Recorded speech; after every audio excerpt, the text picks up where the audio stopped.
आपल्या 32 वर्षाच्या लेखन कारकिर्दीमध्ये 50पेक्षा जास्त ललित कथा, नाटक, चित्रपट अशा प्रकारची पुस्तकं लिहून इस्लामपूर शहराला राज्यभर प्रतिष्ठा प्राप्त करून देणारे अष्टपैलू विनोदी लेखक वसंत सबनीस यांचं त्यांच्या लहानपणी इस्लामपूर शहरामध्ये दीर्घकाळ वास्तव्य होतं.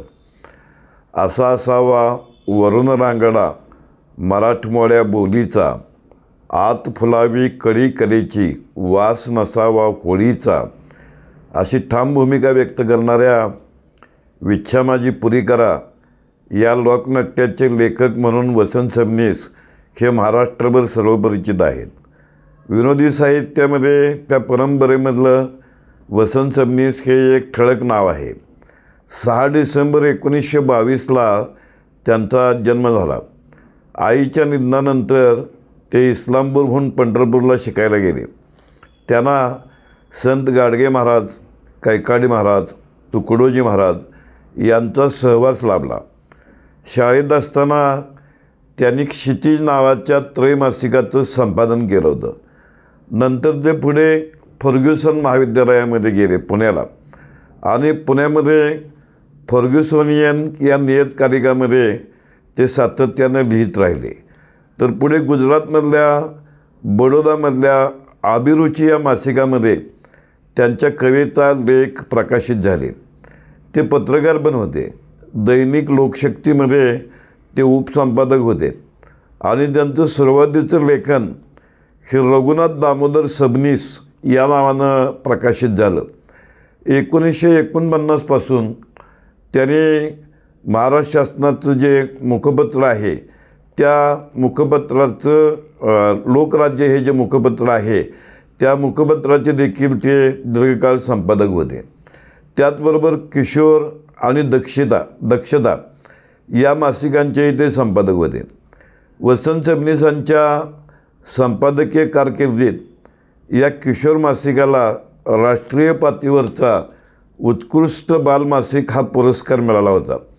त्यामुळे आपलं 32 वर्ष त्यांचं हे लेखन चालू होतं आणि ते सातत्यानं ललित लेखन लिहायचे, कथा लिहायचे, नाटकं लिहायचे, चित्रपटांचे संवाद लिहायचे.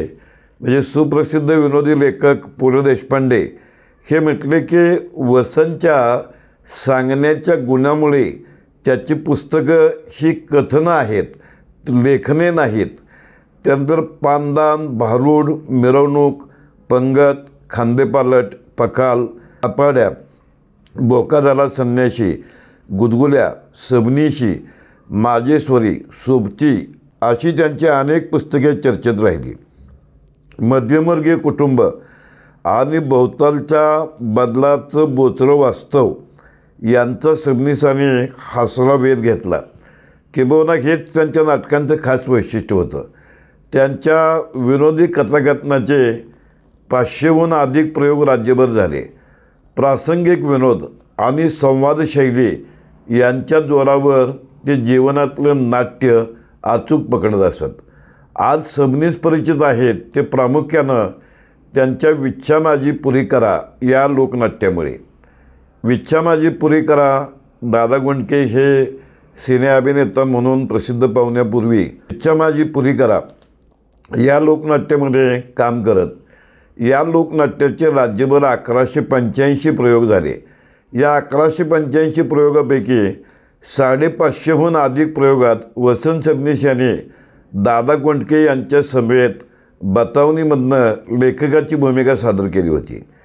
विच्छा माझी पुरी करा या नाटकाचं जगदीश भट यांनी हिरो हवलदार या नावानं गुजरातीमध्ये भाषांतर केलं.